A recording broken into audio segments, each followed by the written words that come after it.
bienvenue pour ce nouveau numéro de 3 minutes éco. Alors, pas besoin de long discours pour vous convaincre que les objets et les applications connectées sont pleinement entrés dans notre vie et il est un domaine où elles pourraient bien changer la donne, c'est celui de l'assurance. On parle d'assurance télématique ou encore d'assurance connectée et pour en parler avec nous, il revient en deuxième semaine, comme on dit dans les jeux télévisés, Geoffrey Laloux, consultant Square. Bonjour Geoffrey. Bonjour. Alors Geoffrey, 3 minutes, expliquez-nous les enjeux liés à l'assurance télématique en commençant peut-être par une définition simple de ce en quoi ça consiste et surtout des domaines concrets d'application. On parle d'assurance télématique à partir du moment où le risque assuré et la prime payée en conséquence sont au moins partiellement basés sur des données collectées soit par une application, soit par des objets connectés. En Europe, aujourd'hui, il y a deux grands domaines dans lesquels on trouve des applications concrètes. C'est d'une part le domaine de la santé, avec par exemple une assurance vie où la prime serait calculée sur l'activité physique de l'assuré, activité physique que je mesure par exemple grâce à un bracelet connecté qui va enregistrer le nombre de pas que j'effectue tous les jours. Mais dans ce secteur, le cadre législatif est très strict. Ouais, on ne fait pas ce qu'on veut avec les données de santé personnelle des gens. Et c'est probablement une très bonne chose, ce qui explique que jusqu'à présent, les expériences menées en Europe restent relativement limitées. L'autre grand domaine beaucoup plus concret et présent, c'est l'assurance auto, où là, le conducteur est assuré sur base de son style de conduite et du type de trajet qu'il effectue tous les jours. C'est pour ça qu'on parle aussi d'assurance au comportement. Est-ce que justement, il y a des pays dans lesquels cette offre s'est particulièrement développée ? L'Italie, sans conteste, avec un peu plus de 25% du marché qui, déjà aujourd'hui, est en assurance télématique. On sait pourquoi ça a particulièrement bien fonctionné en Italie, Geoffrey ? D'une part à cause du taux de fraude et d'autre part du montant des primes qui est quasiment 4 fois plus élevé qu'en France en moyenne. Ah oui, alors justement, on va y venir parce qu'on est tous les deux conducteurs, Geoffrey, je pense.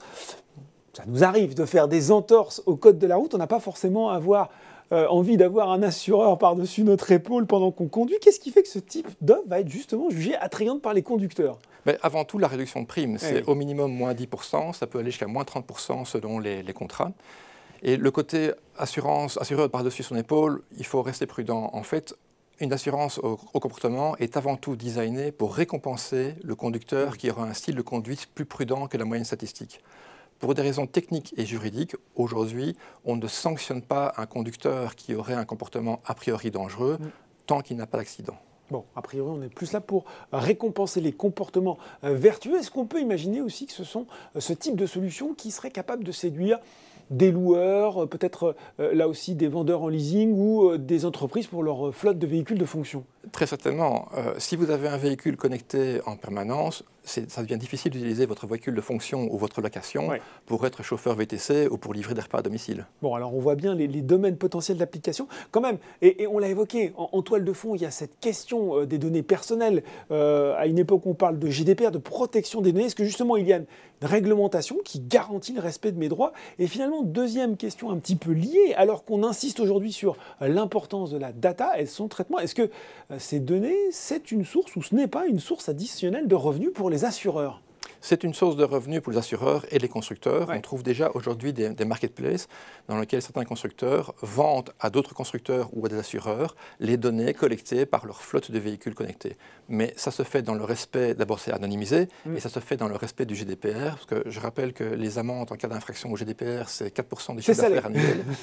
Ça refroidit plus d'un constructeur, il n'oserait pas franchir la ligne rouge, quoi. Bon, en tout cas, donc, dans le respect des données, est-ce que ça ne pourrait pas inciter certains conducteurs, on sait qu'il y a déjà une activité de financement pour l'achat des véhicules, à se développer finalement dans l'assurance puisqu'ils ont accès en premier abord, si je puis dire, à ces données? Bien sûr, les constructeurs maîtrisent la chaîne de production, ils maîtrisent les capteurs, ils connaissent leurs caractéristiques techniques, ils ont aussi l'infrastructure et les moyens de collecter les données et de les analyser.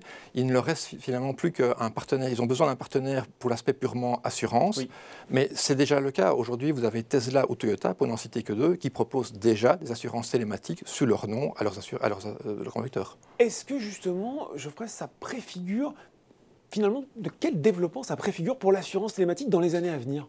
L'assurance télématique dans le secteur automobile a encore une énorme marge de manœuvre, beaucoup de progrès à faire, mais elle va se heurter de plus en plus à une autre évolution technique qui sont les véhicules autonomes ou semi-autonomes qui vont de plus en plus réduire l'importance du conducteur et du style de conduite, puisque finalement c'est le véhicule qui va conduire. On sera transporté par notre voiture. Exactement. C'est le prochain enjeu majeur des assurances finalement, non? Savoir comment on assure un véhicule autonome. Et c'est un enjeu et un débat qui n'est pas prêt d'être clos. Bon, bah ça nous vaudra peut-être un prochain 3 minutes éco. Avec plaisir. En tout cas, voilà, on ne sera pas surpris si désormais notre constructeur préféré nous propose une assurance connectée. Merci beaucoup en tout cas Geoffrey d'avoir présenté pour nous les enjeux et le développement de l'assurance connectée. Merci à vous. 3 minutes éco, c'est fini pour aujourd'hui. À très bientôt pour un nouveau numéro.